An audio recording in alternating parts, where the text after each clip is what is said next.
The world is more fragile than we think, and the course of events is seldom set in stone. Introduce a new variable, and things may suddenly veer off course in a different direction. Sometimes those event-changing variables are last-minute decisions that produce unexpected results, great and small. Following are 20 things about last-minute decisions from history that had great, unexpected, odd or dramatic impacts. Number 20. The delay and last-minute decision that saved a city and doomed another. 3 days after the atomic bombing of Hiroshima, at 3:49 on the morning of August 9, 1945, the boxcar B-29 piloted by U.S. Air Force Major Charles Sweeney took off from Tinian Island in the Pacific. Its destination, the Japanese city of Kokura. In the boxcar's bomb bay was Fat Man, a plutonium atomic bomb more sophisticated and powerful than the uranium core weapon that had devastated Hiroshima a few days earlier. As late night turned to dawn and then morning, Kokura stirred and came to life. Its inhabitants blissfully unaware that death was winging its way towards them. Weather observation planes reported clear skies over Kokura, and the boxcar proceeded to a rendezvous point, where it was supposed to link up with Big Stink, a B-29 tasked with filming the strike. Dooming Nagasaki. However, Big Stink was nowhere to be seen, so boxcar circled around, waiting for the film plane to show up. After 40 minutes of flying around, Sweeney gave up on Big Stick, and proceeded to Kokura. By then, however, clouds, plus smoke from a conventional bombing strike on a nearby city, had combined to obscure Kokura. Over the next 50 minutes, boxcar crisscrossed the skies above the target city, hoping for enough of a break in the cloud and smoke to bomb below. The Kokurans went about their daily lives, innocently oblivious to the death circling above. After 3 failed bombing runs, Sweeney finally gave up and flew at a new heading for his alternate target in case he was unable to bomb Kokura. Nagasaki, one city's salvation, proved to be another city's doom. Number 19. The speech that saved Teddy Roosevelt's life. In 1912, Teddy Roosevelt regretted his decision to walk away from the presidency in 1908, so he returned to the campaign trail, running for president as candidate of the Bull Moose Party. On October 14 of that year, he made his way to a podium at the Milwaukee Auditorium, and opened with the unremarkable statement, "Friends, I shall ask you to be as quiet as possible." Next, however, he delivered one of the most remarkable lines ever uttered on the stump. "I don't know whether you fully understand that I have been shot." As the horrified audience gasped, Teddy Roosevelt unbuttoned his vest to reveal a blood-stained shirt beneath. The former president then topped his previous statement with an even more memorable one: "It takes more than that to kill a bull moose. I do not care a rap about being shot, not a rap." Teddy Roosevelt pulled out a 50-page speech from his coat pocket, pierced through with a bullet, and continued, "Fortunately I had my manuscript, so you see I was going to make a long speech, and there is a bullet there is where the bullet went through, and it probably saved me from it going into my heart. The bullet is in me now, so that I cannot make a very long speech, but I will try my best. Just about any other candidate except maybe Andrew Jackson would have keeled over in shock or at least bid the audience adieu before rushing to seek medical care, but not Teddy Roosevelt, assuring his audience, "I give you my word, I do not care a rap about being shot, not a rap." He went ahead and delivered a 90-minute fiery speech. Number 18. How the speech foiled the assassination attempt. The assassination had been attempted at 8 p.m. as Roosevelt got into an open-air car outside his hotel and waved his hat at the crowd. Just then the darkness was lit up by a flash from a .38 Colt revolver. Teddy Roosevelt had been shot. An aide grappled with the would-be assassin and prevented him from firing another shot. Before the crowd joined in, the culprit, a nut-job Bavarian immigrant named John Flaming Schrank, would have been lynched on the spot if Roosevelt had not intervened. "Don't hurt him, bring him here, I want to see him." Roosevelt then asked Schrank, "What did you do it for?" When Schrank stayed mum, Teddy Roosevelt told the crowd to turn him over to the police. Roosevelt reached inside his shirt and felt around until he encountered a dime-sized hole, and told an aide, "He pinked me." The former president then coughed into his hand a few times, and seeing no blood, determined that his lung had not been pierced. He then directed that he be driven to the Milwaukee Auditorium. To address the waiting audience, the hefty speech, squeezed into his jacket pocket, had combined with a glass case and a dense overcoat to slow the bullet. It was later recovered lodged against his fourth rib, on a trajectory to his heart. As to the shooter, Schrank acted because of a dream, in which the assassinated President William McKinley had urged him to avenge him by killing his vice president and successor, Roosevelt. Schrank was found legally insane and institutionalized until his death in 1943. Number 17. Martin Luther King improvised the "I Have a Dream" speech. "I have a dream" is Dr. Martin Luther King Jr.'s best-known quote, and one of the most famous lines ever delivered in an American speech, the most memorable part of an inspiring speech delivered before the Lincoln Memorial on August 28, 1963. The phrase resonated and caught on. Indeed, it probably did as much or more than anything else in Dr. King's remarkable life to cement his place in the popular imagination as an icon in the struggle for civil rights. What few know is that King had walked up to the podium that day intending to deliver a written and prepared speech, copies of which had already been distributed to the press, that had no mention of dreaming. While reading the seventh paragraph, however, King took a pause for breath. During that brief break, gospel singer Mahalia Jackson, a good friend of King, shouted, "Tell about the dream." King responded by pushing the prepared text aside, shifting gears, and giving himself over to the Spirit. What followed was one of the greatest examples of rhetorical dexterity, as King abandoned the prepared speech halfway through and began riffing and improvising the second half with the "I Have a Dream" refrain. Number 16. The Allies' D-Day Dilemma. To say that the D-Day Allied storming of the Normandy beaches in World War II was a gargantuan task would be an understatement. The operation involved over 4,000 ships, 11,000 airplanes, artificial harbors towed across the English Channel, and millions of men in various supporting roles, all geared to ensure the successful landing of over 150,000 men on the first day of the invasion to secure a beachhead. If they succeeded in breaching Hitler's fortress Europe and securing a toehold in France, the invaders would be followed by hundreds of thousands, and eventually millions of additional Allied troops, to liberate Europe from Nazi clutches.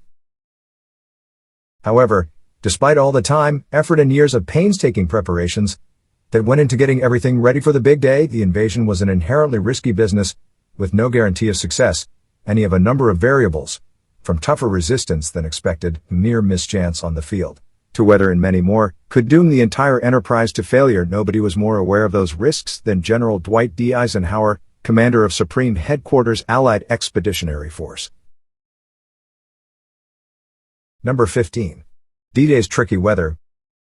One thing over which Eisenhower and the Allied commanders had no control, but which could nonetheless wreck the carefully planned invasion, was the weather.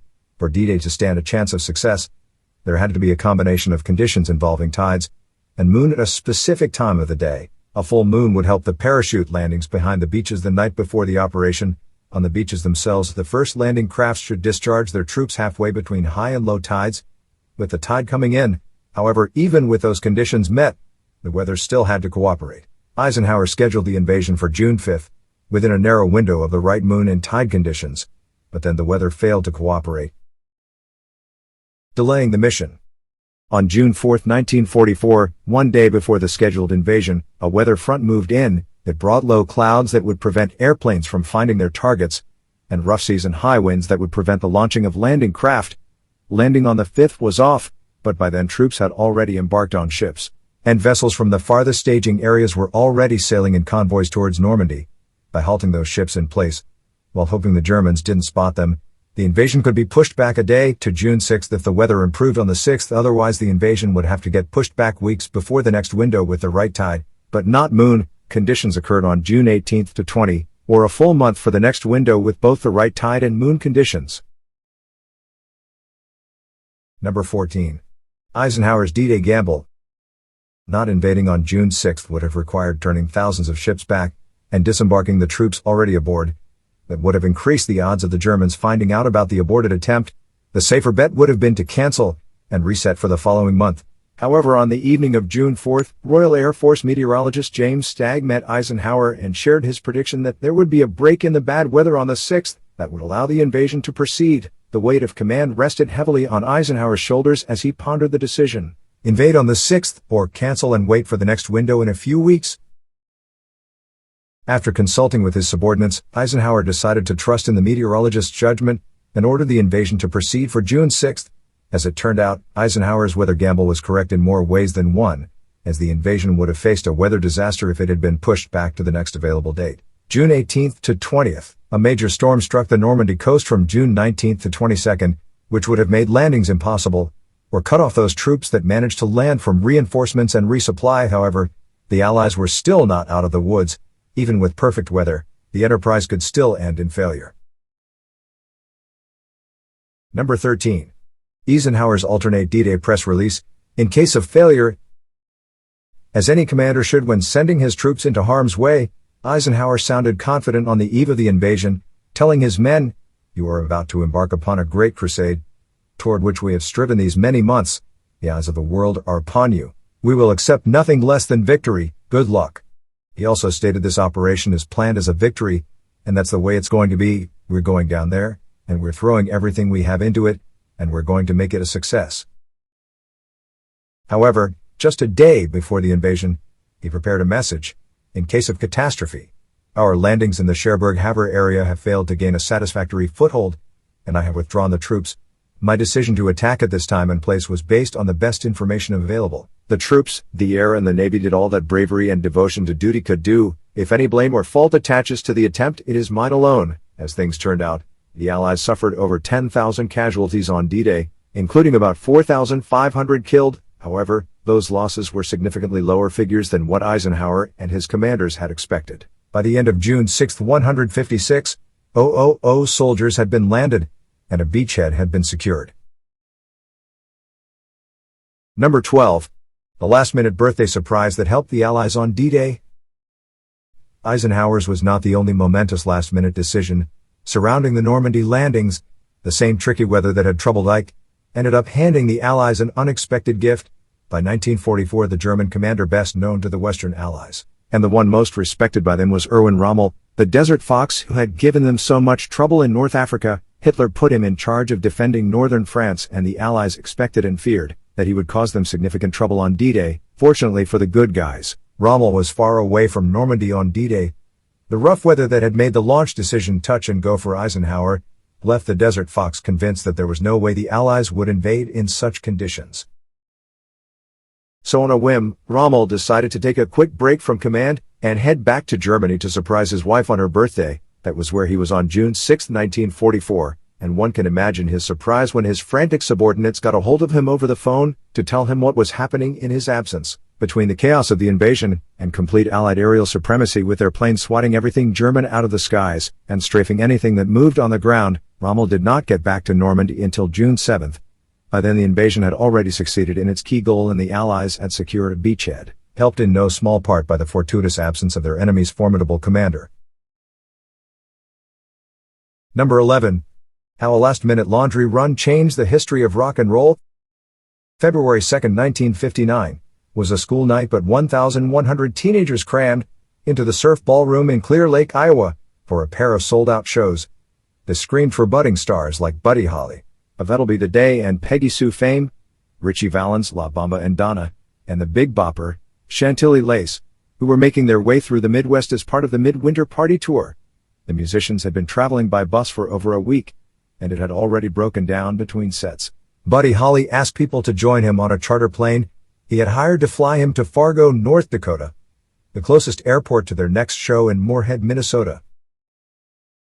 It was the 11th night of the tour. They were tired, had not yet been paid, and were feeling grimy, because nobody had yet had a chance to clean their clothes. Holly's pitch for a plane ride that would get them to Moorhead early so they could do laundry and catch up on some rest was appealing. It was a small plane with only enough space for 3 passengers, so Holly's bass player gave up his seat to the Big Bopper, who had a cold, while his guitar player lost a coin toss to Valens for the final seat. At midnight, the musicians boarded the plane, piloted by an exhausted but starstruck 21-year-old, who agreed to fly them. They flew into a blizzard and crashed, killing the 3 emerging stars in what came to be known as the day the music died. Number 10. The man whose hunch saved mankind. Most people have no clue who Stanislav Petrov is, which is unfortunate because everybody alive today, anywhere in the world, irrespective of race, religion, creed, sex, sexual orientation, political persuasion, or any other distinction, owes him a huge debt of gratitude. The man, acting on a gut instinct and placing a huge responsibility upon his own shoulders, saved the world from a full-blown nuclear holocaust. In a nutshell, if not for Petrov, most of us would not be alive today, and the relative few still alive would be struggling for survival in some barbarous and radioactive Mad Max hellish environment. It began early in the morning of September 26, 1983, when Soviet early warning systems detected an incoming missile strike from the U.S. Computer readouts confirmed the warning, and advised that several American missiles had been launched. Soviet protocol for such a scenario called for an immediate response by launching their own missiles in retaliation. Stanislav Petrov was the duty officer in charge, and his job was to immediately alert the Soviet leadership to launch their own missiles. As he described in an interview decades later, "I had all the data to suggest there was an ongoing missile attack. If I had sent my report up the chain of command, nobody would have said a word against it. You are able to read this today because, as seen below, he chose a different course of action." Number 9. Stanislav saves the world. Cold War tensions were high in September of 1983. Soviet leaders feared U.S. President Ronald Reagan, and they suspected that a major NATO training taking place at the time might be a ruse, intended as cover for a surprise attack against the Warsaw Pact. In short, it was a bad time for nuclear attack warnings to go off in the USSR. By nuclear warfare logic, the protocols of immediate missile launch upon receipt of warning that the enemy had launched their nukes made sense on use it or lose it grounds. Given the short window under half an hour between missile launch detection and impact, the side that failed to immediately launch its own missiles risked having them destroyed in their silos. Stanislav Petrov's job was to sound the alarm up the chain, which almost certainly would have led to a decision to launch Soviet missiles. Petrov declined to alert his superiors. The siren howled, but I just sat there for a few seconds, staring at the big backlit red screen with the word launch on it. A minute later the siren went off again. The second missile was launched, then the third, and the fourth and the fifth. Computers changed their alerts from launch to missile strike. Petrov trusted his instincts and the advice of radar operators, who told him they registered no missiles, and dismissed the alert as a false alarm. Instead, he called the duty officer at Red Army headquarters and reported a systems malfunction. If he was wrong, mushroom clouds would have erupted all around the USSR within minutes. They did not. A few days later, Petrov received an official reprimand not for what he did that night, but for mistakes in the logbook. Number 8. The momentous last-minute ride change. The years after the French Revolution were tough for French King Louis XVI and his wife, Marie Antoinette. The absolute monarchy had been drastically weakened, and in October of 1789, the unwashed masses had burst into the Palace of Versailles and forcibly transferred the royal family to Paris. Ever since King and Queen lived as virtual captives of their subjects, feeling increasingly humiliated as they were forced to adjust to the role of constitutional monarchs, they finally decided to slip out of Paris. The plan was to flee to the citadel of Montmedy, roughly 200 miles away, where 10,000 men under a royalist general awaited. Having regained his freedom of action, the king would then launch a royalist counter-revolution and restore France to pre-revolution days. On the night of June 20, 1791, Louis and Marie Antoinette gathered their family and prepared to slip out of the Tuileries Palace. Behind, Louis left a document addressed to the National Assembly, letting them know his intent to roll the clock back to the royal concessions granted in 1789, before the revolution began. In private correspondence, Marie Antoinette took a more reactionary line, with an intent to go back to the old order, without any concessions at all, to carry the royal family and their close intimates. A Swedish Count Fersen had arranged for 2 fast light carriages that could have made it to Montmedy relatively quickly. However, that would have entailed splitting the family, which the king and queen refused to countenance. Instead, Louis and Marie Antoinette decided on a different ride at the last minute, a bigger and more conspicuous carriage drawn by 6 horses that could accommodate everybody. It was a bad choice. Number 7. The failed royal flight. Around midnight on the night of June 20 to 21, 1791, Louis XVI entered the carriage disguised as the valet or Russian noblewoman, the governess of the royal children, who pretended to be hers. Marie Antoinette pretended to be a governess. While her sister acted like a nurse, they made it out of Paris unchallenged, but they soon rued their last-minute change of ride. Their heavy carriage was slow and it had to stop for repairs when its traces broke. The king and queen's disguises were also flimsy, and they were recognized by many along the route. Finally, at the small town of Varennes, just 30 miles shy of their destination, the local postmaster recognized Louis from currency bearing his likeness, and the royal family were arrested and returned to Paris. It was a disaster for Louis and Marie Antoinette. Before his flight, the revolutionaries had accepted Louis as a constitutional monarch, and took his assurances that he agreed with them at face value. His flight, coupled with the document he had left behind telling them what he really thought, changed their minds. Until then, abolishing the monarchy and declaring a republic had been a fringe position advocated only by radicals, but it soon gained in popularity. Finally, in December of 1792, Louis XVI was tried for treason, convicted, and guillotined a month later. His wife met a similar fate and was guillotined in October of 1793. Number 6. The courageous last words that helped change a country.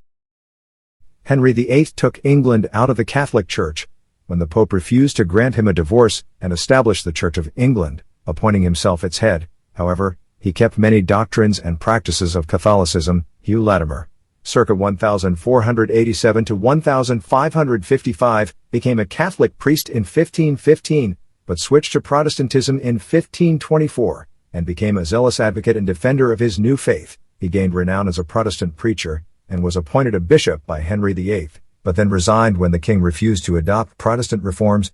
Henry was succeeded by his staunchly Protestant underage son, Edward VI, during whose reign England became decidedly more Protestant. Latimer regained royal favor, was appointed court preacher, and became the young king's chaplain. However, Edward died young and without issue, and was succeeded by his sister Mary, a staunch Catholic who was determined to restore England to Catholicism. The execution. Mary had prominent Protestants charged with heresy, and Latimer, along with Bishop Nicholas Ridley, was tried in 1555. Refusing to renounce his faith, he was convicted and sentenced to be burned at the stake. Latimer was chained to the stake alongside Ridley. When the fire was lit, Ridley cried out in anguish, but Latimer sought to comfort him even as he himself was being consumed by the flames. He told his colleague, "Be of good cheer, Master Ridley, and play the man. We shall this day light such a candle in England, as I hope by God's grace shall never be put out." It could be argued that the candle still burns. Queen Mary's efforts to restore Catholicism failed. When she died in 1558, she was succeeded by her Protestant sister, Elizabeth I, and England has been Protestant ever since. Number 5. The last-minute change of plans that changed World War II in the Pacific. Early on June 4, 1942, Japanese aircraft carriers launched a strike against Midway Island. They inflicted significant damage, but a second strike was necessary. While preparing that strike, the Japanese discovered there were American carriers nearby. Reasoning that Midway was going nowhere, Japanese Admiral Chuichi Nagumo ordered that bombs be switched from ones intended for ground targets to anti-ship bombs and torpedoes. That took time, and while that was going on, the American carriers launched their own planes against the Japanese. First to arrive were Devastator torpedo bombers, which had to fly low, slow and steady, to launch their torpedoes. 41 Devastators attacked the Japanese carriers without fighter escort. 35 were shot down, without scoring a hit. The Japanese carriers resumed refueling and rearming to strike the American carriers. While the American torpedo bombers were getting slaughtered, a flight of American Dauntless dive bombers was desperately searching for the Japanese fleet. While running low on fuel, then they spotted a lone Japanese destroyer below, guessing that it was heading to rejoin its fleet. The flight's commander, Wade McCluskey, used its wake as an arrow. It led him straight to the Japanese fleet, which was caught with its pants down. The carriers were refueling and still switching munitions, so their decks were full of bombs and torpedoes and gas. They also lacked fighter protection. The Japanese fighters had not yet regained altitude after slaughtering the American torpedo bombers that had attacked at low level, when the American dive bombers suddenly appeared above and dove down. Within 5 minutes, 3 of 4 Japanese aircraft carriers were burning, and the 4th was sunk later that day. Number 4. The Tsar killed by a spur-of-the-moment decision.